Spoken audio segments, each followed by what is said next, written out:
The Belgian Grand Prix today at Spa-Francorchamps wasn't the most exciting race in recent history, but there was one key incident that happened on the first lap that everyone's talking about. So we're going to delve into that in a little bit more depth to really work out exactly who was at fault and why, and how it was different or maybe similar to other incidents we've seen earlier in the season.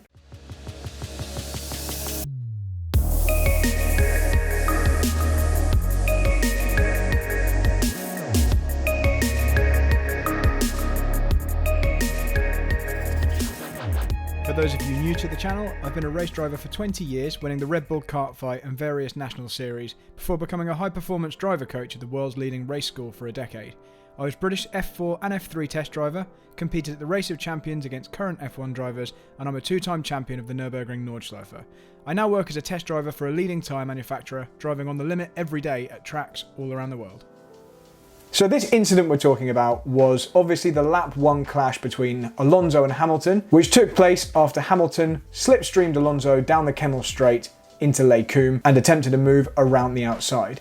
Now, moves up the inside or around the outside are pretty commonplace at this corner, but accidents are also commonplace. We see this frequently in every Formula up to and including Formula 1, so the crash that happened today between these two drivers is nothing unusual. Essentially, to describe the mechanics of what went on, Hamilton was ahead under braking, and he moved towards the inside. Alonso managed to stay on the inside and was all the way up against the curb with nowhere else to go. Hamilton squeezed Alonso and they made contact just after the apex, with Hamilton being thrown into the air and ultimately suffering damage which put him out of the race later on that lap. And Alonso was able to continue, eventually finishing 5th after the late penalty for Leclerc. So there are several different things to really analyse here. Who was at fault and why? Well, let's first check what each driver could have potentially done differently. Alonso was all the way on the inside. So short of entirely backing out of the corner, which he had no reason to do, defending on the inside there and staying on the inside is a completely normal thing which he was entirely entitled to do. Could he have been any tighter to the inside curb?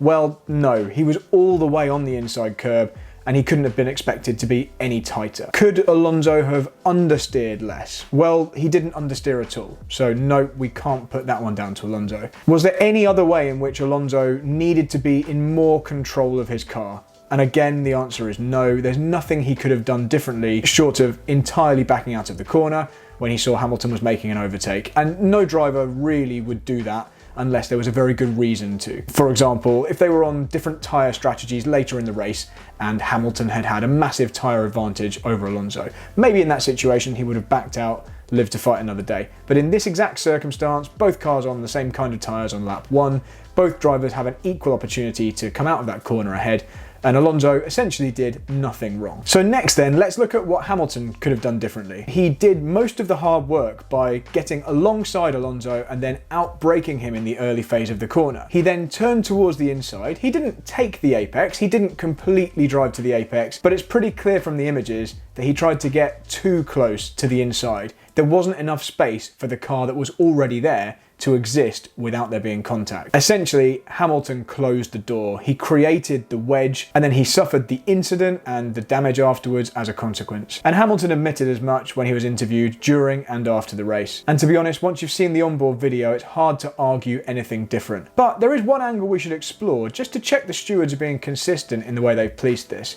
So it should be noted Hamilton didn't receive a penalty for this, which personally I believe is the right decision. These kind of things are sometimes self-policing, and this one was. Hamilton was the only one who really suffered. Although Alonso lost some time and a place from that incident, by the end of the race everything had shuffled out. Really, Alonso finished where he should have finished. The example I think we should take a look at was the penalty that was given to Russell with the incident with Perez at Austria earlier in the year. Now in this situation, the relative positions of the Mercedes car are inverted.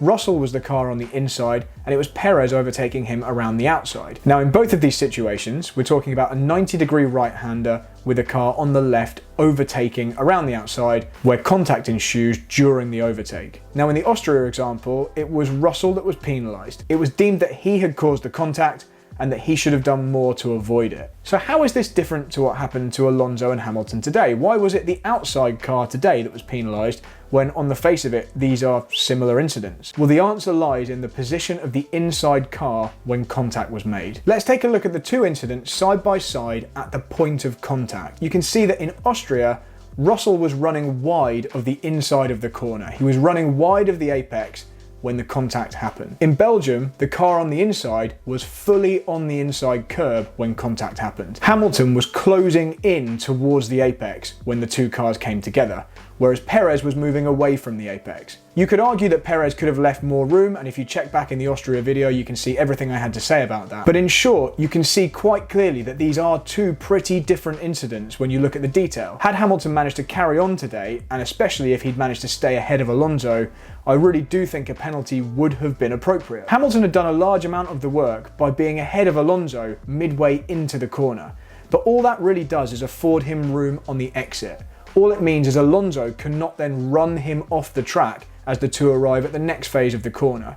It doesn't give Hamilton carte blanche to drive straight to the apex on the inside. And I think you'll find I've been pretty consistent in this view in all of the videos I've made, probably all the way back to Silverstone 2021. Drivers should leave other drivers room all the time. If there's a car there that exists, you need to give them enough space to be there. And Hamilton agrees with this, and you can tell that by the way he was pretty contrite and apologetic in the interviews after the race, despite being called stupid by Alonso. So what about Hamilton's comment that Alonso was in his blind spot? Well, that is probably completely true.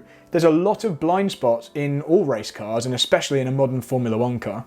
The drivers are sat very low, there's a lot of bodywork around them, and the mirrors are terrible. So it is difficult to know the precise location of the cars around you at all times. But I think it's safe to say that in this particular instance, there was every likelihood that Alonso was still there, and Hamilton should have judged that better. The fact that he knew he was in his blind spot is even more reason to leave extra room. And had he done so, we may well have seen Hamilton on the podium today. So in short, this particular incident is a bit more clear-cut than some other similar ones. Hamilton could have done more to avoid it. Alonso really couldn't have done a lot more, and therefore the blame really lies predominantly, in fact, almost 100% I'd say, with one driver here. This video is sponsored by LapSnap. LapSnap is an app for Android or iOS devices which is designed to help you make the most of your AIM lap timer or GPS-enabled GoPro. Whether you're a top-line kart racer looking to maximise the potential of your qualifying laps, or a track day driver who just wants to make the most of their day on circuit, LapSnap will help you find time you didn't even know was there, and all without the hassle of having to use a laptop.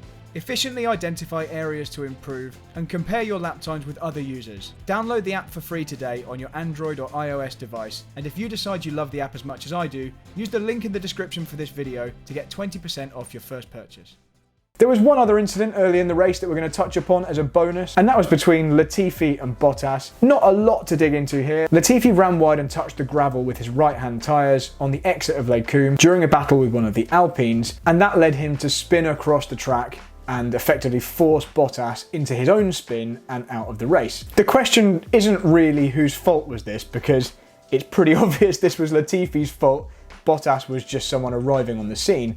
But was there anything Bottas could have done differently to maybe avoid this situation? Quite often when there's an incident like this, based on the information available, a driver could have made a different decision that would have had a better outcome. But once again, this is more clear-cut than normal. You can see from Bottas's onboard camera that he was entirely unsighted. He had no idea Latifi was spinning onto the track and across in front of him until he suddenly appeared there. Bottas had some quick reactions, he swerved to the left, and actually I think they avoided contact between the two cars. But unfortunately, getting on the grass, spinning around and ending up in the gravel in the exact position he did, Valtteri was stuck, and that was the end of his race. And to add insult to injury, Latifi, who caused the problem in the first place, was able to spin around and continue with his own race. So we're going to leave it there for this year's Belgian Grand Prix. I think we can put this race in the less interesting box for this year, safe in the knowledge that most of the races have been pretty good.